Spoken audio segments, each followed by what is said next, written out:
Meus irmãos, a paz do Senhor Jesus. Amém.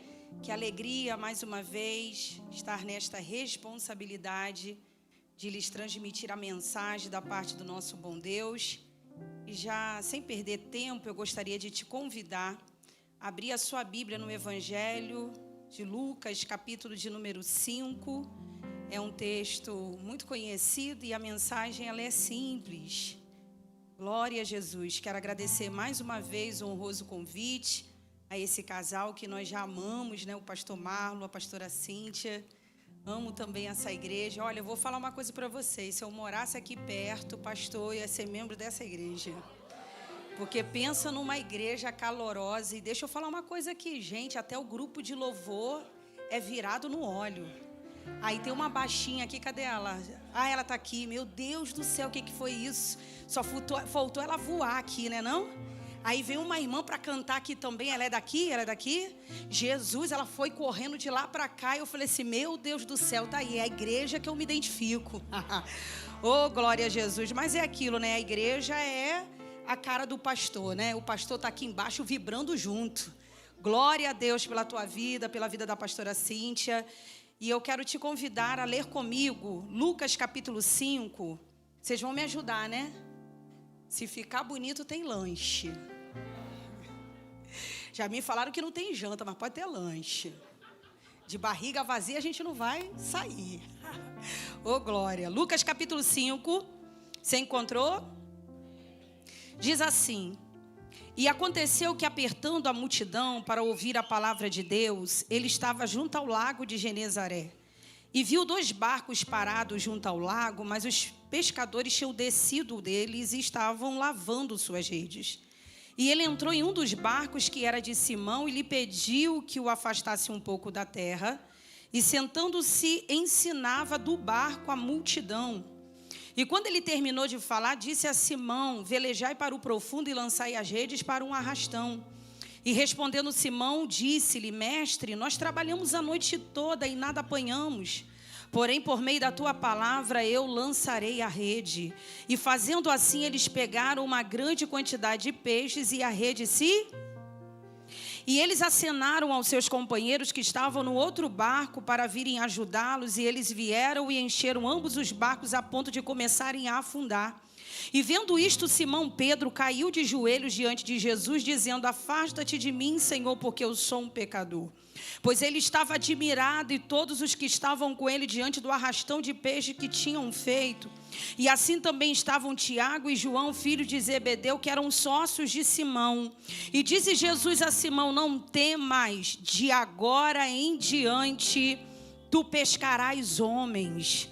E levando seus barcos para a terra, eles abandonaram tudo e o seguiram.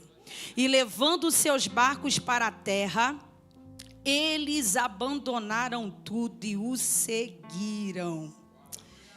Oh, gente, esse texto, ele é cheio de lições e detalhes significativos. Ele é um texto que nos revela aqui que nos primeiros dias do ministério de Jesus, uma grande multidão se aglomerou nas margens do lago de Genezaré. Essa multidão sequiosa estava ávida por ouvir os ensinamentos de Jesus. A multidão estava tão sedenta pela palavra que muitos que ocupavam as margens do lago de Genezaré, ou mar de Tiberíades na Galileia naquela manhã, estavam apertando Jesus e a coisa estava um pouco desorganizada. Jesus precisava de um lugar estratégico para ensinar. E aí Jesus viu 2 barcos parados, ancorados, e ele teve uma ideia. Jesus decide entrar no barco de Pedro para fazer daquele barco um púlpito no escopo de ensinar aquela multidão. Mas perceba que Pedro era um pescador experimentado, que havia tentado durante a noite inteira com seus sócios uma pesca sem sucesso. A pesca era um dos negócios rentáveis também naqueles dias. Eu costumo dizer que para a indústria pesqueira era algo tão lucrativo, então o que sugere dizer que esses homens tinham alguma estabilidade econômica porque eles tinham casa própria. Eles viviam muito bem Para os padrões daquela época, a pesca era o trabalho deles, o ganha-pão deles. O sustento de suas famílias dependia exclusivamente daquele trabalho. Só que perceba que o texto revela que esses homens tiveram uma péssima noite. A frustração pelo fracasso da pescaria era enorme. Esses homens estavam vivendo um pesadelo de não conseguirem pescar nada. Porque imagina a noite inteira jogando as redes, enfrentando frio e fome. Eles estavam exaustos e desgastados por aquela noite de trabalho mal sucedida. E há 3 sinais aqui nesse texto que confirmam que eles tinham desistido de tentar. Primeiro, porque os barcos estavam parados. Os pescadores desceram do barco. E terceiro, eles estavam lavando as redes. Porque eles passaram a noite inteira tentando e não obtiveram êxito. Imagina a frustração e a decepção. E aí eu fico pensando quantas madrugadas sem êxito a vida também já nos proporcionou. Quantas tentativas sem sucesso. Porque a gente precisa entender que a vida não é feita de facilidades. O caminho da vitória não é fácil, do mesmo modo que a vida também não é. E no plasmar da vida, nada do que realmente vale a pena se alcança sem esforço, sem sacrifício. Como bem afirmou o inspirado poeta Gonçalves Dias, ele já dizia que a vida é combate que os fracos abatem, mas que os fortes e os bravos só podem exaltar. Viver é lutar constantemente, e a gente não pode temer as lutas. Nós somos guerreiros, que nós nascemos para o combate, e toda batalha envolve aspectos bélicos, tais como o local, o inimigo, as armas de ataque e de defesa. Só que o local não se limita a qualquer região geográfica ou terrena, mas abrange toda e qualquer lugar aonde o reino de Deus esteja, porque aonde houver um crente fiel, ali vai se tornar um campo de batalha. Só que nós não somos daqueles que recuam, nós não somos daqueles que retrocedem, porque desistir nunca foi uma opção para a gente. Hebreus 10:38 diz: o meu justo, este viverá pela fé. Mas se ele recuar, a minha alma não tem prazer nele. É por isso que o verdadeiro soldado, ele sempre tem estratégia. Quando ele não pode voar, ele salta. Quando não pode saltar, ele corre. Quando ele não corre, ele não consegue correr, ele anda. E quando não dá para andar, ele se arrasta. Mas ele jamais desiste. Porque a gente não é derrotado quando a gente perde algumas batalhas. A gente só é derrotado quando a gente desiste de lutar. Porque eu aprendi que perder faz parte do processo de quem está guerreando, militando. E é perdendo algumas batalhas que você vai descobrindo o propósito da guerra. É perdendo algumas batalhas que você descobre que para crescer é preciso antes diminuir. Para que uma semente frutifique, ela tem de ser enterrada, abandonada e, se possível, morrer. Quem quer ser o primeiro tem que aprender a ser o último. Quem quer ser servido tem que aprender a servir. Quem quer conhecer a glória tem que experimentar o sofrimento. Quem quer ganhar tem que aprender a perder. Você está entendendo isso aqui? Toda luta exige doação, exige entrega. Você acha que o céu não está vendo o nível da tua entrega? É por isso que quanto mais você se doa aqui no reino, mais o céu te separa. E eu vim declarar para a vida de alguém: o céu vai te dar o que a terra não pode. Porque o poder de Deus sempre se revela na nossa incapacidade de produzir resultados. E eu vim declarar para a vida de alguém: você não vai descer na ladeira do fracasso, você vai pisar no chão do progresso. Oh, irmão, não tem prognóstico pessimista que invalide a promessa de Deus, que 2026 você vai vivenciar experiências inusitadas com Deus. Eu estou pregando para alguém aqui. Você percebe que é no mesmo lugar do fracasso? É no mesmo lugar do fracasso. É no mesmo lugar da noite de trabalho infrutífera que Jesus aparece para mostrar para aqueles pescadores que os dias de frustrações que nos atingem não têm a última palavra sobre nós. A primeira lição que eu aprendo aqui, diante de uma tentativa frustrada, desistir não é a melhor opção para quem almeja um impossível. Fracassar é ruim, mas desistir é pior.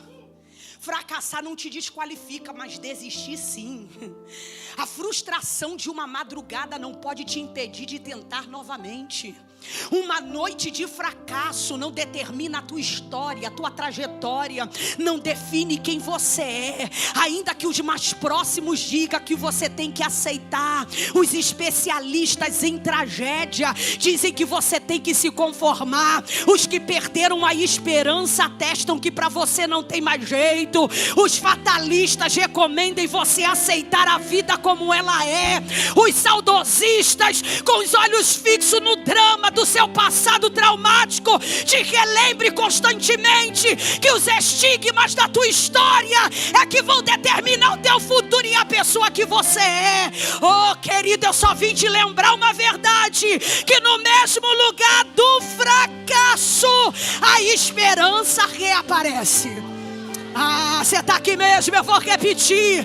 O mesmo lugar do fracasso, a esperança reaparece. Porque entenda que foi justamente ali, na margem conhecida, depois de uma noite inteira de um trabalho infrutífero, com as redes vazias e coração cansado, que Jesus se apresenta para esses pescadores. Você está entendendo que não foi num cenário novo, não foi diante de um momento perfeito, mas foi exatamente quando tudo estava dando errado. E aqui há algo tão profundo que a gente precisa entender, que o mesmo lugar da decepção pode se tornar um espaço de encontro, aprendizado e recomeço. O mesmo chão da tua queda pode ser o chão do impulso. O mesmo lugar da frustração pode se transformar num palco de realização de milagre. Eu estou falando com alguém?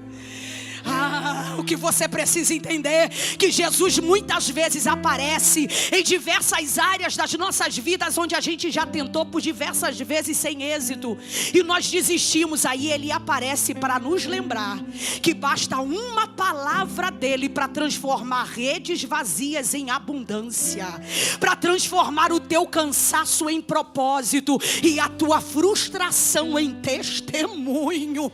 Oh, irmã, eu vim declarar que é justamente nesse teu lugar da luta, é no teu lugar da espera, é no teu lugar da frustração.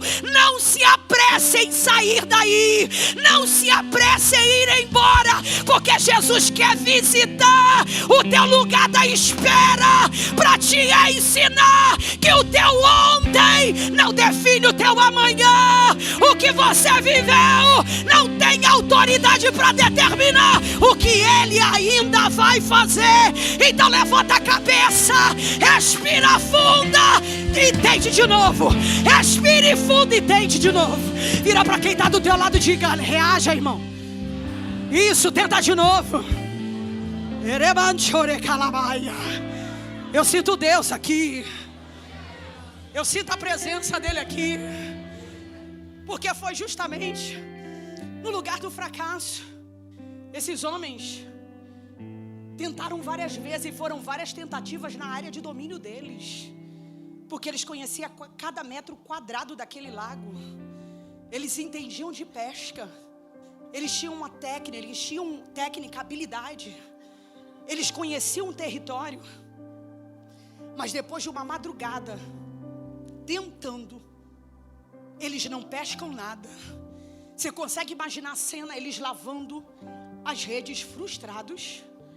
E eu sei que eu estou pregando para gente que foram várias tentativas em diversas áreas da sua vida, que você se alinhou, projetou, investiu tempo, dinheiro, e aí você desistiu de um empreendimento, de uma faculdade, desistiu daquele teu sonho, do teu ministério, desistiu de casar, desistiu da tua família, desistiu da conversão de alguém da tua casa.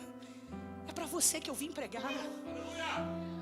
Porque eu sei que a gente cansa diante de tantas tentativas frustradas que a gente pensa em desistir. A gente pensa em desistir diante de uma grande decepção ou de um golpe duro da vida, que muitas vezes provocam mudanças tão abruptas e devastadoras. A gente pensa em desistir diante de um projeto falido, de um investimento que não deu certo e que afetou a nossa realização pessoal, profissional e social. Quando as nossas expectativas não são correspondidas, o nosso objetivo não é atendido, ou quando o nosso sonho é adiado, a gente pensa em desistir diante das adversidades, diante dos ataques invisíveis, quando nos tornamos alvos de conspiração de gente que tenta manchar nossa reputação. Pensamos em desistir quando a nossa autoestima é afetada, quando nós somos humilhados, pisoteados, ridicularizados, ou quando as pessoas não respeitam o nosso limite. Nós pensamos em desistir quando não temos o reconhecimento das nossas habilidades e conquistas, quando não somos lembrados e honrados por gente que a gente admira. Pensamos em desistir diante das rupturas emocionais num ambiente familiar disfuncional, ou por medo, por vergonha, quando as nossas limitações são reveladas. Mas deixa eu falar uma coisa: a frustração e a crise não duram para sempre. Você pode catucar de leve quem está do seu lado, diga assim: é só uma noite. Diga: não dura para sempre, é só uma noite. Agora olhe para cá e escute a voz do Espírito Santo bradando na tua alma e te lembrando que vai melhorar. A voz do Espírito Santo diz: vai melhorar. O teu amanhã vai ser melhor do que hoje. Vai melhorar. Deixa eu falar uma coisa. Eu tinha um sonho de entrar no concurso público numa universidade federal lá na minha cidade. A Universidade Federal Fluminense, conhecida pela UF, né? Era o meu sonho. Eu sempre fui muito concurseira. Sempre gostei muito de estudar. E aí até que o meu sonho se realizou, gente. Pensa aquela sensação maravilhosa quando você recebe um telegrama, um e-mail de convocação. Eu não sei quem já vivenciou isso. Você quer tanto passar. E aí você passa, aí fica naquela ansiedade: vão me chamar, vão me chamar. Aí de repente você recebe a convocação. Gente, pensa numa alegria que não cabia no meu coração, em mim. Só que eu tinha uma pendência de uma documentação que estava travada nos ministérios lá em Brasília. E aquela documentação era imprescindível para eu tomar posse. E aí o que eu fiz? Recebi a convocação, fui me apresentar. E no auditório, uma pessoa começou a orientar dizendo o seguinte: olha, por esses dias vai sair no Diário Oficial. E ao sair no Diário Oficial, vocês têm 30 dias para tomar posse. Já estou adiantando quais são os documentos que vocês precisam apresentar, os exames que vocês precisam realizar de saúde para admissão. E aí naquela felicidade, mas me incomodava a pendência da minha documentação, porque eu sabia que já sairia no Diário Oficial e eu teria aquele prazo para tomar minha posse. Eu esperei ele terminar a palestra, aí eu fui no sigilo, peguei o rapaz assim bem no canto e fui contando a minha situação: olha, moço, eu estou com uma pendência numa documentação. Aí ele já me interrompeu: olha, eu sinto muito, já vai sair no Diário Oficial e pode ser que a sua documentação não saia a tempo.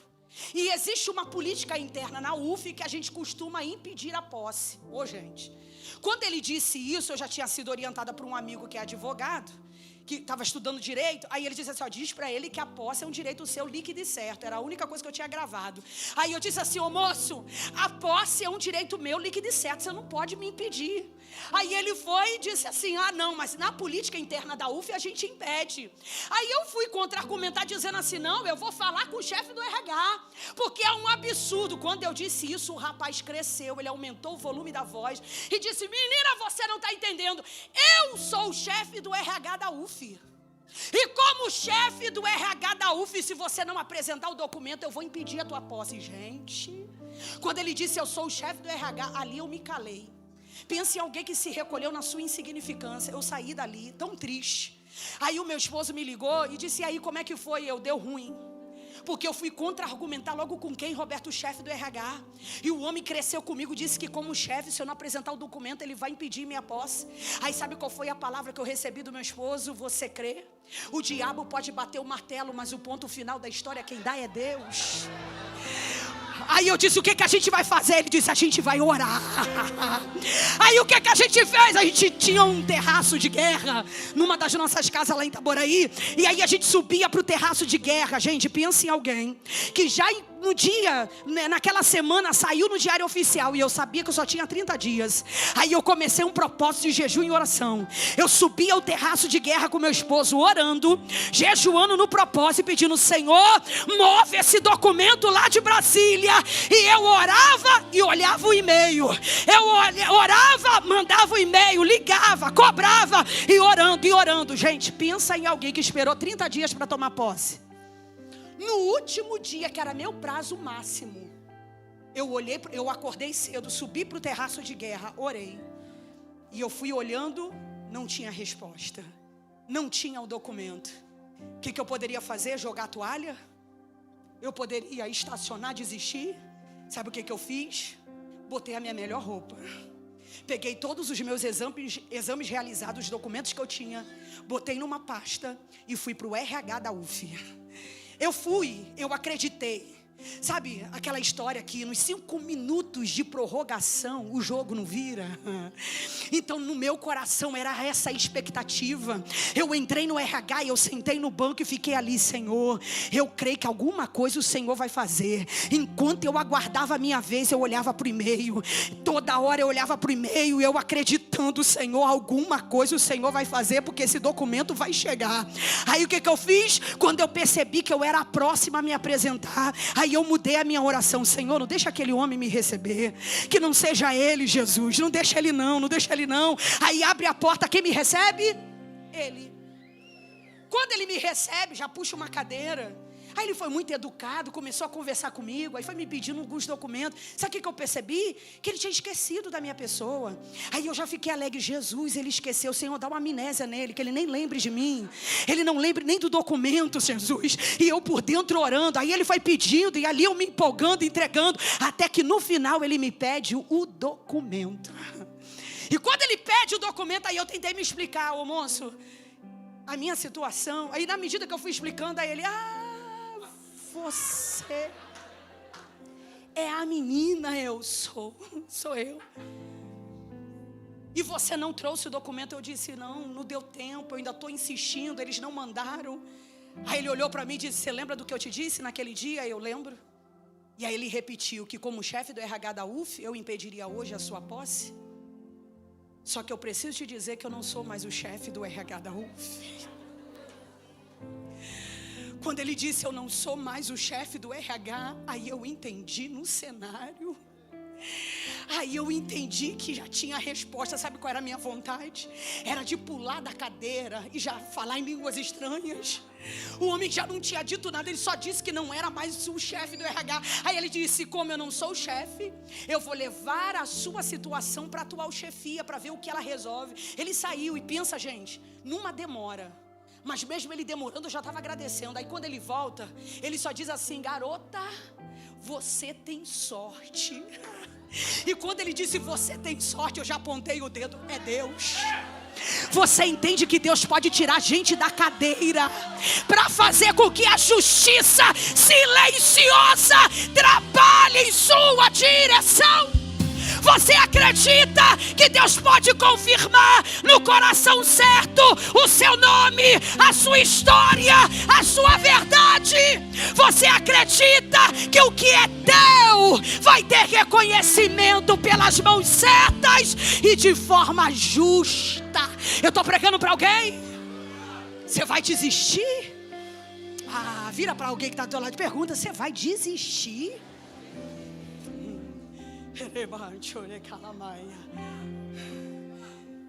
Você consegue entender que quando a gente tem várias tentativas frustradas, quando a gente tenta de várias formas e não tem sucesso, a gente precisa aprender com Pedro. Aprenda a emprestar o seu barco para Jesus, para que ele seja o altar da manifestação do milagre, porque assim você vai ver peixes em águas profundas. Você acha que Jesus escolheu o barco de Pedro aleatoriamente? Você acha que Jesus escolheu o barco de Pedro por acidente, por acaso? Segundo o evangelista Lucas, você está com a Bíblia aberta? Capítulo 4. versículos de número 38 e 39, segundo o evangelista Lucas, Jesus já conhecia Pedro. Segundo o evangelista Lucas, Jesus já tinha ido na casa de Pedro, curado a sogra de Pedro. E você acha que a casa que recebe Jesus, que acolhe Jesus, que alimenta Jesus, na hora da recompensa ele deixa de lado? O que eu quero te dizer é que Jesus não erra de endereço. O que eu quero te dizer é que Jesus não erra de barco. Tem 2 barcos ancorados, mas Jesus escolhe o de Simão. Você está entendendo? Aí tu fica preocupado, porque tem gente recebendo a honra no teu lugar. Tem gente sendo promovido pelo que você faz, levando a fama pelo seu desempenho. Relaxa, irmão, porque a tua semente de fidelidade fará com que a recompensa te encontre. A recompensa não vem por acaso. A recompensa vem para quem decidiu permanecer e obedecer. Porque Deus não erra destino, Deus cumpre promessa. Você está aqui mesmo? E quando a recompensa vir na sua vida, você vai entender que nunca foi sorte, é fidelidade. Você está entendendo que tudo que você faz, ainda que pareça que ninguém esteja vendo, o céu está enxergando. Ainda que todo o seu empenho seja ignorado na terra, o céu registra. E eu vim declarar que tem recompensa chegando, porque aquilo que é seu te encontra. Oh meu Deus, isso, levanta mesmo a tua mão para declarar: o que é meu me encontra esse ano. O que é meu me encontra esse ano. A menção no texto de que o barco pertencia a Pedro já o coloca numa posição de relativa evidência, ou não é? Ele aparece como líder do empreendimento da pesca. Aí Jesus pede o barco dele para evangelizar. Escuta, Jesus pede o barco de Pedro para evangelizar. Generosamente o pescador faz esse favor para o pregador. Aí o que Pedro faz? Rema uma certa distância, baixa a âncora. Jesus dentro do barco senta, diga assim, senta. Jesus senta para pregar, gente. E se alguém senta para pregar é porque a pregação é longa, é ou não é? Eu não sei quanto tempo ele pregou, se 1 ou 2 horas, mas o povo está igual a vocês, tão sedento pela palavra, que se bastasse 12 dias, se botasse 24 dias, o povo estaria aqui, pastor. Porque o povo lá é igualzinho a vocês. São tão fominhas pela palavra que não tem chuva que deixa esse povo em casa. A luz acabou porque eu fiquei sabendo, a igreja ficou tão quente. Mas se o pastor insistisse, acho que ninguém ia embora, é ou não é? Porque aqui o povo é sedento pela palavra. Aí Jesus está dentro do barco, parece que deu certo, parou todo aquele empurra-purra. Aí Jesus sentado começa a pregar. E sabe o que é interessante? É porque Pedro e os demais pescadores estavam o quê? Lavando as redes, guardando para ir o quê? Embora. Aí Jesus decide entrar no barco de quem já estava guardando tudo para ir para casa. Jesus disse: posso entrar? Posso usar para evangelizar? E aí Pedro teve que ficar para ouvir a pregação. Quem estava querendo ir embora teve que ali ouvir todo o sermão de Jesus. E deixa eu falar para quem está aqui. Depois da pregação, Pedro, tem milagre. Você pode dizer, vai valer a pena você ficar até o final. Porque depois da mensagem, Pedro, tem milagre. Jesus prega para a multidão. E depois de pregar a multidão, Jesus ainda continua a pregar para Pedro. Jesus ainda continua a falar com Pedro. Aí eu gosto de uma coisa aqui, eu vou caminhar para o final, mas eu gosto de uma coisa interessante. Se você olhar o versículo 3 e o versículo 4, perceba a diferença do versículo 3 para o versículo 4. Parece que o tom do diálogo com Jesus, com Pedro, muda do versículo 3 para o 4. Porque no versículo 3, Jesus pede, diga pede. Mas quando Jesus, no versículo 4, perceba que toda a intervenção de Jesus em relação a Pedro agora aparece em ordem imperativa. O Jesus que pede no versículo 3, no versículo 4, ele já ordena. Você está entendendo? Não está entendendo? Deixa eu traduzir para vocês. No versículo 3, Jesus pede para entrar no barco. Eu vou repetir. No versículo 3, Jesus pede para entrar no barco.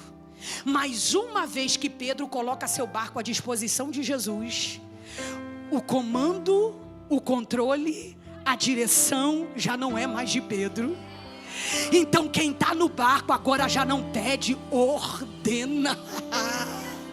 Você não está entendendo? Jesus agora no versículo 4 ordena: Pedro, leva o barco para as águas profundas. Você está entendendo que Deus não pode abençoar a tua vida do jeito que ela está? Porque a vida que você quer que Ele abençoe, quem manda é você, quem controla é você. Mas a vida que Deus tem para você, quem manda é Ele, quem direciona é Ele, quem controla é Ele. Agora entenda que a ordem de Jesus nem sempre vem seguida de explicação. E mesmo quando não somos capazes de entender o que Jesus está falando e fazendo, a gente tem que aprender com Pedro a só obedecer. Martinho Lutero já dizia: eu não sei o caminho pelo qual Ele me guia, mas eu conheço muito bem o meu guia. Você está entendendo? Eu não sei para onde Ele está colocando a posição geográfica do barco.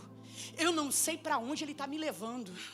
Eu posso não conhecer o meu destino, para onde eu estou indo, mas eu conheço quem está me levando. Você está entendendo isso aqui? Eu conheço quem está me guiando. Então o que Jesus quer que você nesse ano aprenda a confiar. A confiar.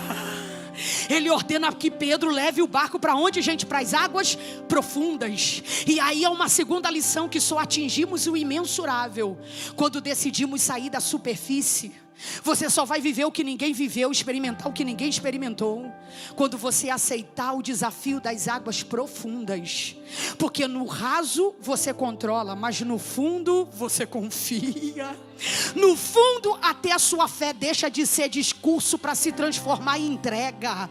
No fundo, Deus está te levando além do teu medo, além das experiências repetidas. Deus está te levando para um outro nível. Sabe aquele nível que você está acostumado, aonde a sua fé só funciona quando tudo está seguro. Mas quando você decide abandonar a superficialidade, você vive o extraordinário. E Deus quer te afastar dessa fé superficial próximo à praia, aonde não há risco a correr, mas também não há recompensas. Deus quer te levar para um nível mais profundo, para revelar a grandiosidade do seu poder, que é capaz de romper redes. Deus quer te levar para um nível mais profundo, para o lugar do teu fracasso, só para te mostrar que o que você não foi capaz de pescar uma noite inteira, fica tranquilo, porque pela manhã Deus vai te surpreender.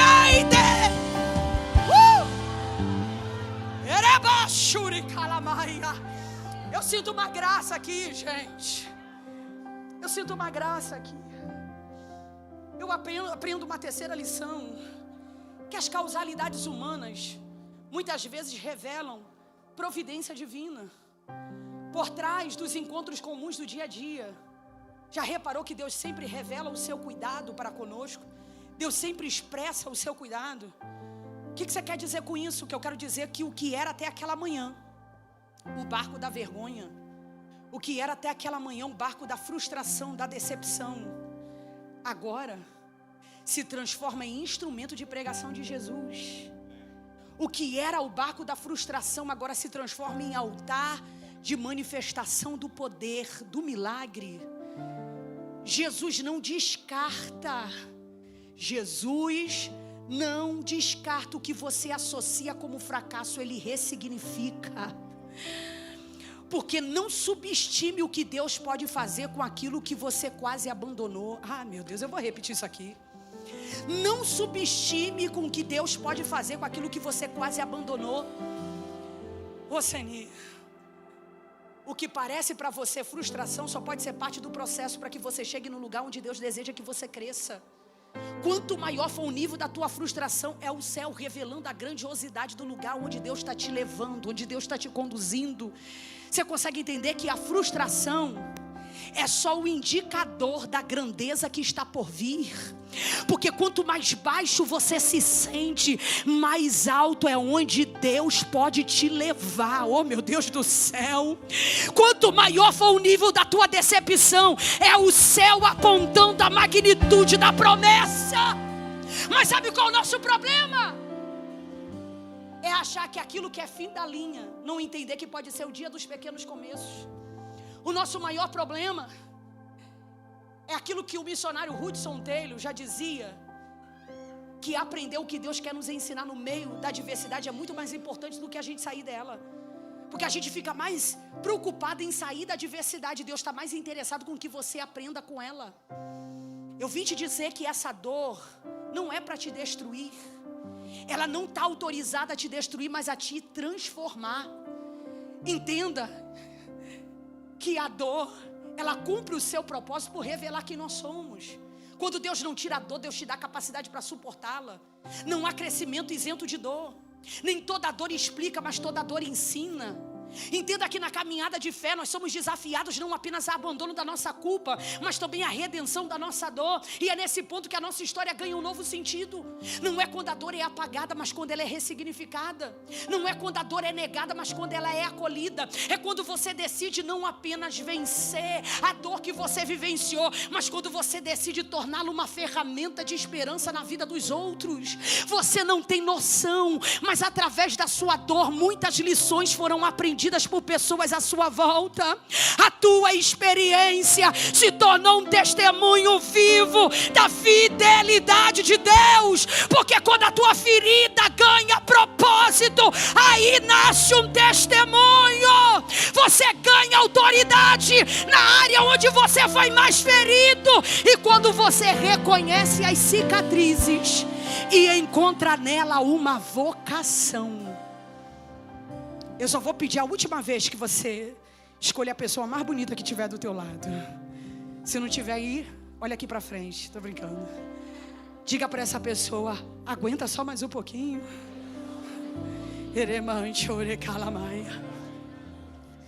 Não foi difícil para Pedro emprestar o barco para Jesus. Foi? Foi difícil?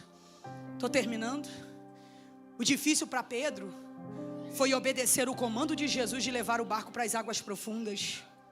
Por quê? Porque Pedro conhecia e ele sabia que aquele horário não era adequado, o local não era apropriado. Mas perceba que Pedro seleciona cuidadosamente as palavras para não ofender. E ele argumenta que a noite não estava para peixe. O mar esteve avaro por toda a noite, que eles voltaram com os barcos vazios, sem nada para mostrar, a não ser as redes necessitando de limpeza dos sedosos filamentos de algas. É como se Pedro, em outras palavras, dissesse para Jesus: Senhor, sem querer ofender, mas pescar é minha profissão. Jesus, eu conheço cada metro quadrado desse lago. E se a intenção é pescar, qualquer pescador sabe que tem de ser à noite, quando os peixes sobem à superfície em busca de alimento. Mas quando o sol aparece, os peixes descem para as profundezas, evitando serem apanhados pelas redes. Mas sabe o que é mais impressionante e espantoso? É saber como é que um pescador experiente de Cafarnaum decide obedecer o comando de um carpinteiro de Nazaré. É porque Pedro reconhece: não é porque eu já pesquei algumas vezes me torna capaz de decidir alguma coisa. Pedro está reconhecendo: eu tenho habilidade, mas ele é especialista em fazer milagres. Eu conheço a técnica, mas ele faz o impossível. Eu tenho poder sobre o meu barco e sobre a rede, mas ele governa o universo. Tem poder sobre a natureza, sobre o mar, sobre os peixes. Aí ele diz: porque é o Senhor que está mandando, eu vou lançar as redes. Sabe o que Pedro está declarando? Não é na minha técnica, não é na minha habilidade, mas eu vou debaixo do teu comando. Do teu comando. E o comando de Jesus é melhor do que o teu recurso. O comando de Jesus é melhor do que a tua habilidade. O comando de Jesus é melhor do que o teu talento. Você pode não ter dinheiro na conta bancária, mas se você estiver obedecendo o comando de Jesus, não tem como fracassar. Você está entendendo? Porque no comando de Jesus, você não corre atrás de peixe. Eu vou repetir. No comando de Jesus não é você que corre atrás de peixe. No comando de Jesus são os peixes que vêm para o teu barco. barco. Eu estou dizendo que na geografia aonde Deus te estabeleceu, não é você que corre atrás da bênção, mas na geografia do teu barco, Deus faz com que as coisas se manifestem e sigam na tua direção. Você está preparado para esse ano começar a olhar para o retrovisor da tua vida e começar a ver as bênçãos correndo atrás de você para te alcançar? Não, eu vou repetir de novo. Eu vim declarar para a vida de alguém aqui esse ano: para de ficar querendo entrar em ambientes que Deus ainda não te liberou. Não force acesso aonde Deus não te estabeleceu. O que está na mão de Deus não precisa ser arrancado pela sua. Esse ano não tem senha, não tem tranca, não tem esquema humano que possa te impedir de chegar. E não é você que vai correr atrás. Se prepare, porque na posição geográfica do teu barco, Deus fará com que o peixe venha para o teu barco. Você crê? Deus fará com que o peixe venha na tua direção. Eu estou pregando para alguém. Eu sei que eu estou pregando para alguém. Você vai viver o melhor ano da tua história. Oh glória! Você vai viver o melhor ano da sua vida, porque Pedro obedeceu. É o comando de Jesus. Ele obedeceu. Qual foi o resultado aqui? A pesca foi incrível. Oh, gente, foi tão incrível que eles encheram um barco. Eles encheram um barco? Eles encheram 2 barcos. O que Deus fez transbordou, que teve que ser compartilhado. Deus não confia grandes bênçãos para quem não está disposto a compartilhar. Entenda que você não é o destino da bênção. Deus está te abençoando para que você seja instrumento de bênção na vida de alguém. Eu vim declarar para a vida de pessoas aqui, ó, Deus está enchendo o teu barco para que você possa abastecer o do outro. Mas sabe qual é o problema? O problema é quando a gente acha que a gente é o destino final da bênção. E quando a gente não entende que tem bênção que transborda tanto, e se a gente não compartilha, a gente afunda. Encheram 2 barcos, e o texto diz que as bordas dos barcos começaram a afundar abaixo da linha marinha, espirrando água para dentro do barco, que começou a afundar com peso. Agora imagina se Pedro não compartilha. Se compartilhando com 2 já estava a ponto de afundar. Você está entendendo isso aqui? E tem muita gente se afogando na própria bênção. Eu vou te dar um exemplo. Tinha um irmãozinho que só tem na igreja de mamãe. O camarada andava a pé, ela sabe. Andava a pé, andava de bicicleta a vida inteira. Aí orava a Deus para pedir um carro. Se ligou. Deus abençoou com um carro. Aí ele pedia: Senhor, me dá um carro, porque eu quero fazer a tua obra, abençoar a tua obra. Aí Deus deu um carro para ele, gente. E o infeliz, me permita dizer, não era capaz de dar carona para ninguém. Gente, ele passava pelos irmãos na chuva, fechava os vidros, não dava carona para ninguém. Sabe o que é isso? É gente se afogando na própria bênção, perdendo a oportunidade de ser mais abençoado.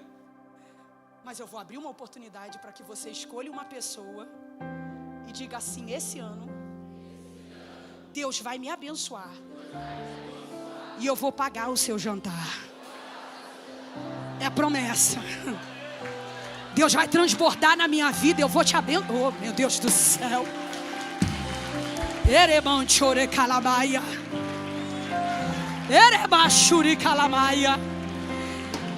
Pastor Marlon, esses dias eu recebi uma mensagem no WhatsApp, porque todo mundo que escuta o testemunho da casa da minha mãe, todo mundo me manda mensagem dizendo assim: estou fazendo também a mesma carta para Deus. Mas eu recebi um contato de uma pessoa que diz assim: missionária, eu oro, isso de uma jovem, eu oro a Deus para que Ele me abençoe, porque eu não quero ser a pessoa que vai fazer a carta, eu quero ser a pessoa que vai abençoar com o pedido da carta. Aí eu fiquei arrepiada, porque ninguém me parou para dizer isso. Ela foi a única que disse: eu oro para ser aquela pessoa que abençoou com o pedido da carta.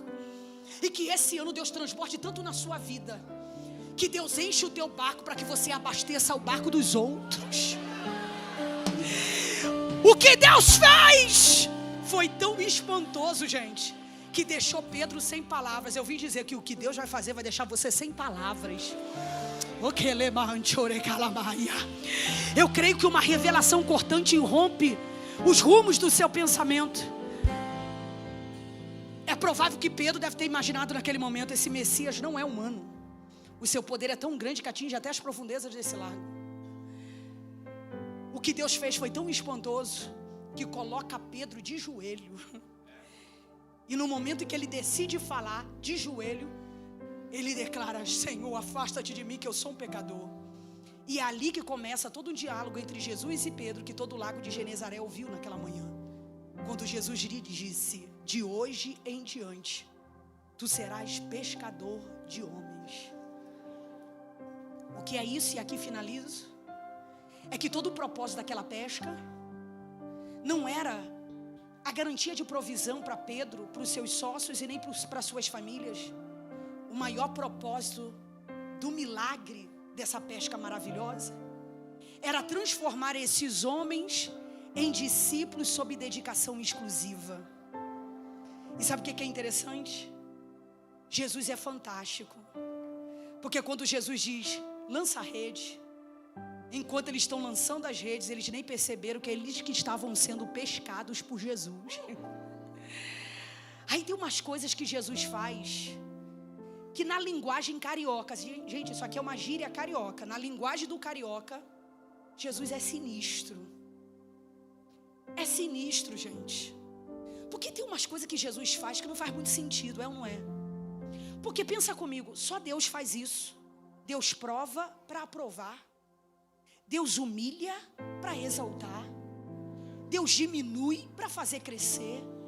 Deus reduz para multiplicar. Deus esvazia para encher e quebra para refazer. Por que você está dizendo isso? Porque, gente, para pensar.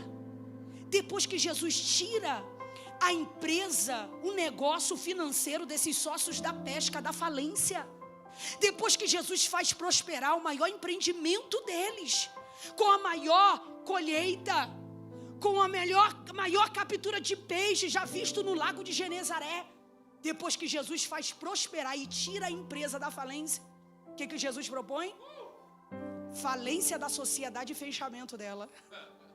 Não, você não está entendendo. Jesus tirou da falência e agora o que ele propõe? Fecha a empresa, falência da sociedade. Sabe o que Jesus está propondo? Em outras palavras, OLX, desapega. Sabe o que Jesus está ensinando? Que aqueles que aspiram a uma grande liderança precisam aprender a renunciar à estabilidade do homem para aceitar a mudança de Deus. E sabe o que é lindo? É que sem olhar para trás, sem fazer o inventário de quais seriam as suas perdas, esses homens estavam desistindo de negócios lucrativos, rentáveis, estavam abandonando as redes, os barcos, porque eles sabiam que o que Jesus tinha para eles era infinitamente maior do que poderiam ser oferecido pelos oceanos desse mundo. Sabe o que Deus está ensinando? Que quanto mais do céu tiver na tua vida, menos da terra tu cobiça.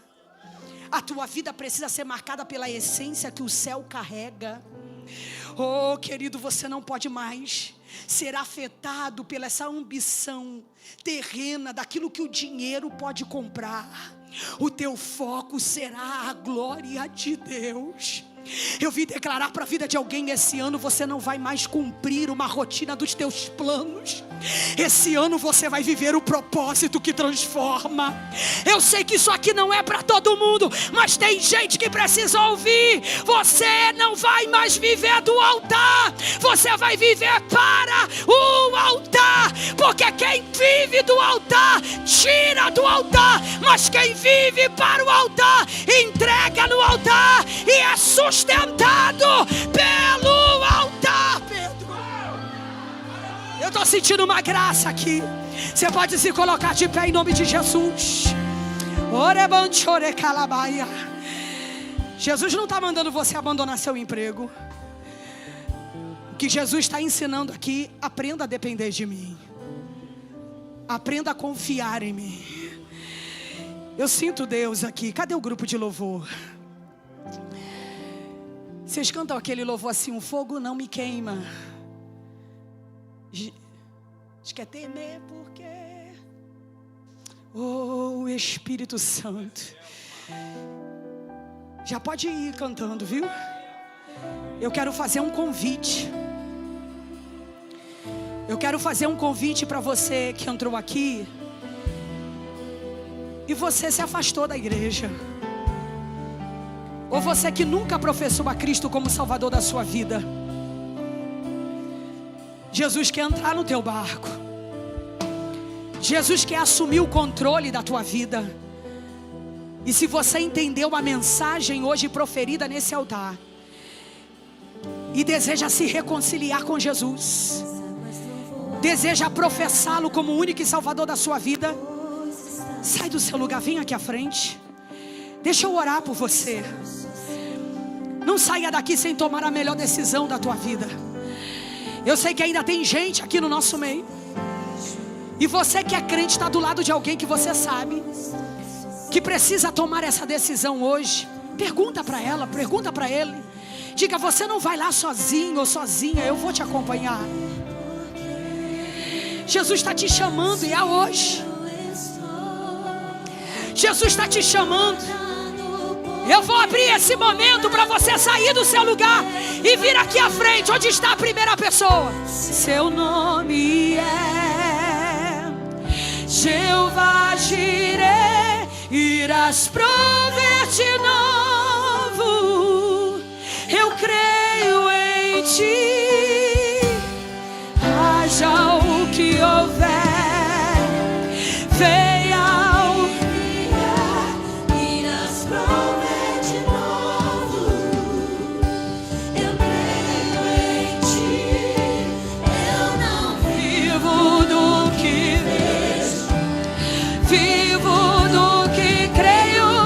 Irás prover de novo, eu creio em ti. Ó Espírito Santo, convença. Ó Espírito Santo, convença. Eu não vim aqui te oferecer a casa do ano. A promessa não é que você vai ter mais dinheiro na conta bancária, não. Jesus está te convidando hoje.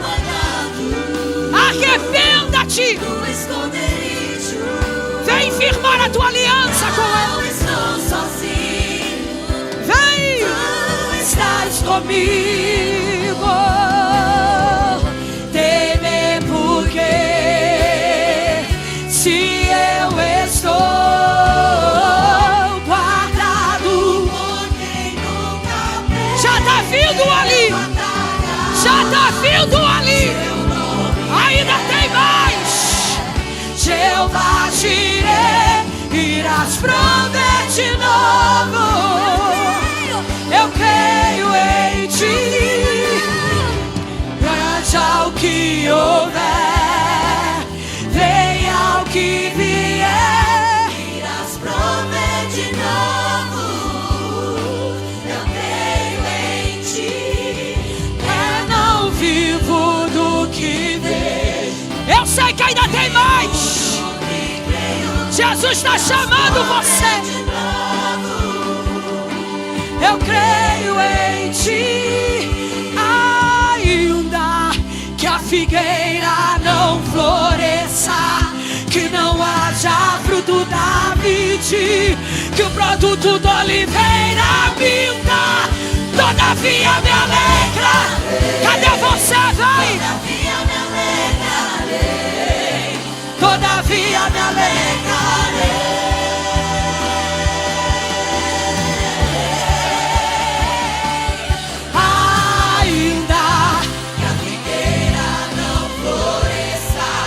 Que não haja fruto da vide. Cadê a segunda pessoa? Todavia me alegrarei. Todavia me alegrarei. Todavia me alegrarei.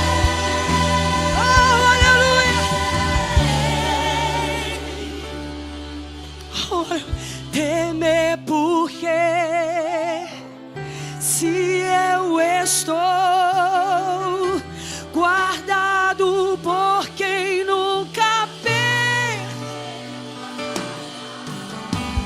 seu nome é Jeová Jireh, irás prover de novo, eu creio em ti. Eu vou perguntar pela última vez.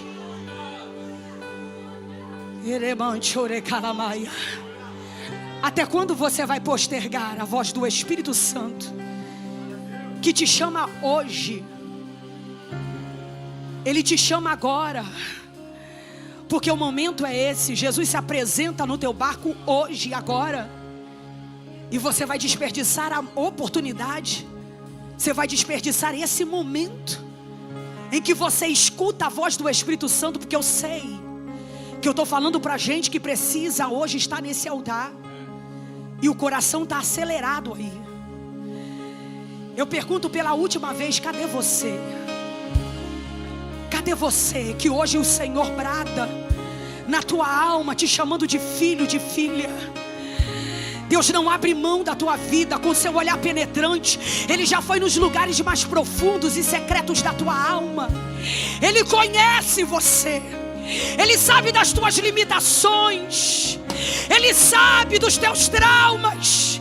Ele sabe da tua dor. E Ele quer ressignificar ela. Ele quer acolher. Ele quer te transformar. E hoje à noite que Jesus deseja fazer uma mudança na tua vida. Deixa Ele fazer o teu barco como instrumento de evangelização. O que era frustração, o que era decepção, vai ser instrumento de manifestação do poder dEle. Jesus te chama. Você pode sair do seu lugar e eu quero orar pela tua vida. Oh, Espírito Santo. A igreja clama, cadê os intercessores? Porque você não tem noção, mas está tendo uma guerra aqui. Porque eu sei que tem gente aí numa luta terrível nesse banco. E aí tu quer fazer conta daquilo que você tem que largar, do que você precisa melhorar. Mas Jesus está dizendo: vem do jeitinho que você tá. Vem desse jeito mesmo. A conta não bate, mas sou eu que vou mudar. Cadê você? Jesus já te viu. Vem, vem. Oh, aleluia, já está vindo aqui. Já está vindo uma aqui. Oh, aleluia. Oh, aleluia. A igreja, estenda as mãos aqui à frente. Estenda as mãos. Eu sei que hoje você estende a mão para essas vidas, mas vai chegar um momento que você vai entrar de mãos dadas com pessoa da tua família que precisa estar no altar. Você crê? Esse ano é a tua família no altar. Ninguém vai ficar de fora. Oh, glória. Eu sinto Deus aqui. Isso, abençoa aqui. Enquanto você está declarando bênção para quem está nesse altar, a bênção está chegando lá na tua casa. Deus não erra endereço. Deus não erra destino. Deus cumpre promessa.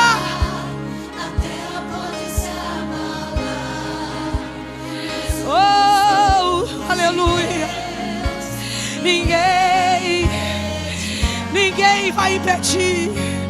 Oh, eu ainda estou dando tempo para você se decidir. Eu ainda estou dando tempo para você sair desse banco. Jesus quebra as algemas. Jesus quebra as correntes. Tudo aquilo que prende essa pessoa nesse banco, desprenda ela agora, em nome de Jesus.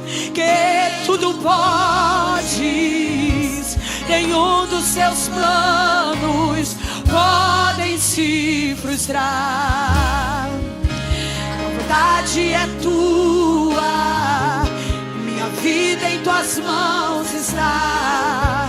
Nenhum dos teus planos podem se frustrar.